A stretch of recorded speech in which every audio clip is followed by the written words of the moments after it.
I made a previous video of how to install this flagstone, and the trail was beautiful, and we tried planting stuff in between the rocks. I'm actually going to go through and we're digging out some of the dirt out of all the cracks. We made more progress on the path here, getting the dirt out of the seams so we can put it with a color match mortar, cement.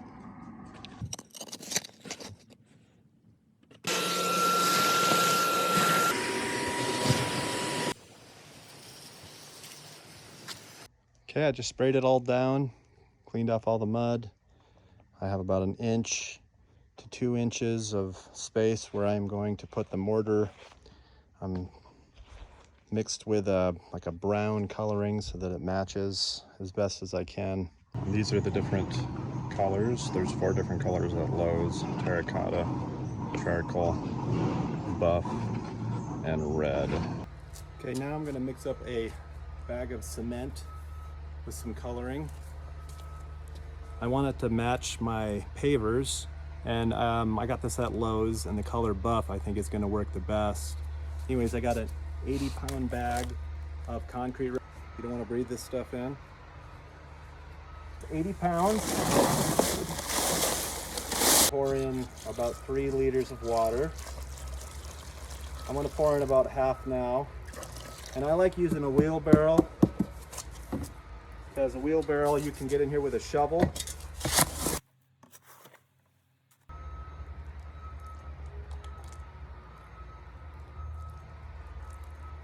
That's about half.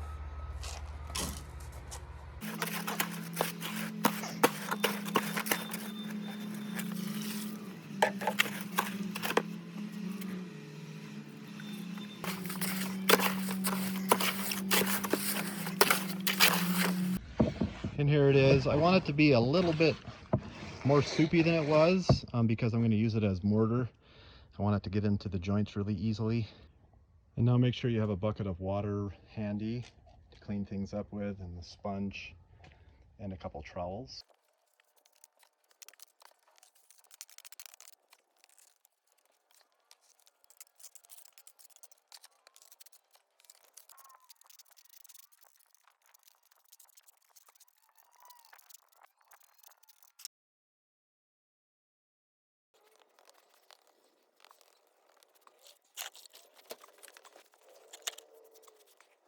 See, it makes a difference when it's not gray.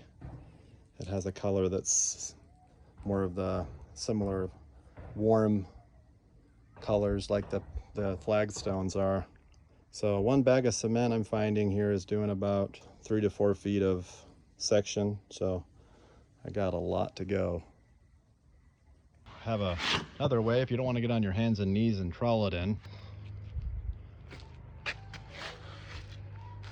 So I'm just taking my foot, and my foot actually works better than the trowel does.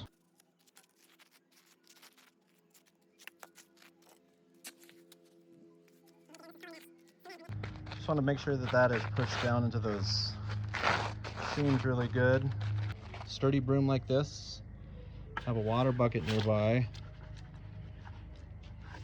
And you're going to go like this, and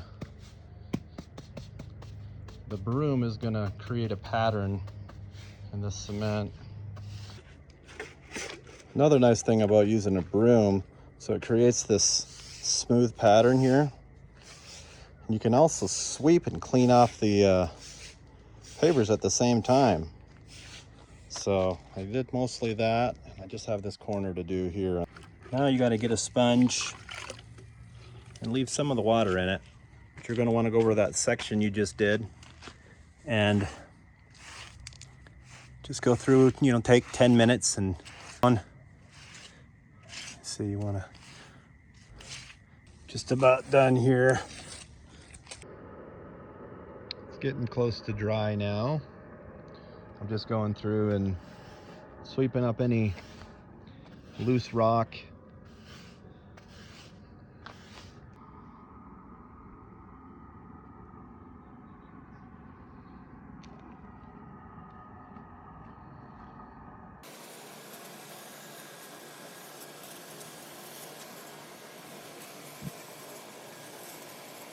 Here's the path after I sprayed it down, got rid of a lot of the residue. There's still a little residue left over from the coloring, but it will eventually come off. It comes off really easy actually. But you can see the difference using the coloring so that everything will match. So if I wouldn't have used the brown coloring here, you would have these warm toned flagstones mixed with a cool cement or a mortar, whatever you choose to use. So cement is cheaper because they put a lot of rocks in it. The mortar is without the rocks. I don't mind having a little bit of rocks in there. Gives it a nice look, I think. But it makes a difference. The coloring really helps transition everything. I made a video on installing those pavers. You can try watching those if you'd like.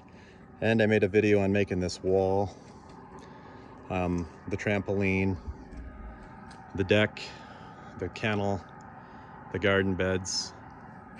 So try those out. And thank you for watching, and please subscribe.